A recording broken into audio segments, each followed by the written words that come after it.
My little sister, Emily, always loved keeping a diary. She had stacks of them, pastel covers with little locks, each one filled with messy handwriting and stickers. She used to guard them fiercely, threatening to tell on me if I so much as looked at them. But Emily passed away 3 months ago. She was only 11. A freak accident at the lake. She fell in, hit her head on a rock, and drowned before anyone could get to her. The funeral was unbearable, and afterward, I couldn't bring myself to touch her feelings. The room remained untouched, like a shrine to the girl she used to be. But last week, Mom asked me to start sorting through her belongings. I found her latest diary in the bottom drawer of the desk. It was unlocked. I thought reading it might bring me some closure. I thought it would help me feel close to her again. I was wrong. The first few entries were normal. Today we had pizza for dinner. I took 2 slices before Joey could get them all. He got mad, but I don't care. That made me smile. Emily always loved teasing me. The next few pages were full of harmless rambling. Complaints about school, doodles of flowers and stars, lists of her favorite songs. But then, about halfway through, the tone started to change. I saw the man again today. He was standing in the backyard, watching me through the window. I told Mom, but she said I was imagining things. He's always there, though. I can feel him. The man? I paused, flipping back through the earlier entries. No mention of him before.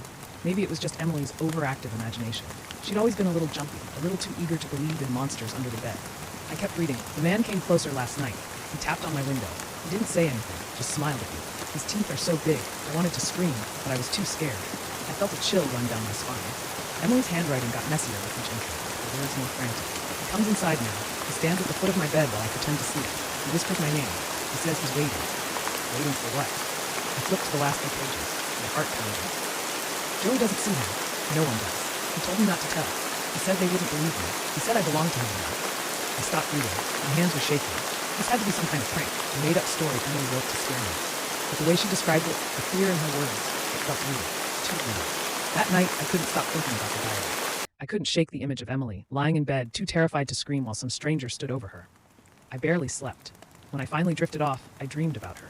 She was standing at the edge of the lake, staring at me with wide, unblinking eyes. Her lips moved, but no sound came out.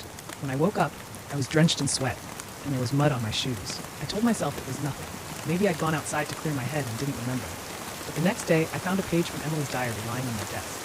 I hadn't brought the diary upstairs. The page wasn't one I read before. He says Joey will come next. He says Joey will join me soon. My blood turned to ice. That night, I locked my bedroom door. I tried to convince myself it was all in my head, that grief was playing tricks on me. But as I lay there, staring at the ceiling, I heard it. A tap, tap, tap, on my window. I didn't want to look. I couldn't. But something made me turn my head.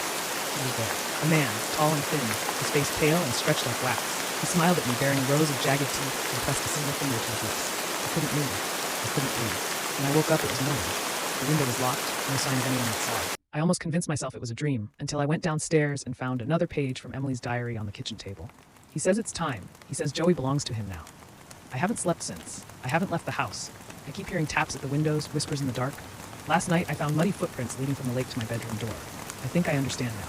Emily didn't fall. She didn't hit her head. He took her. And now, he's coming for me.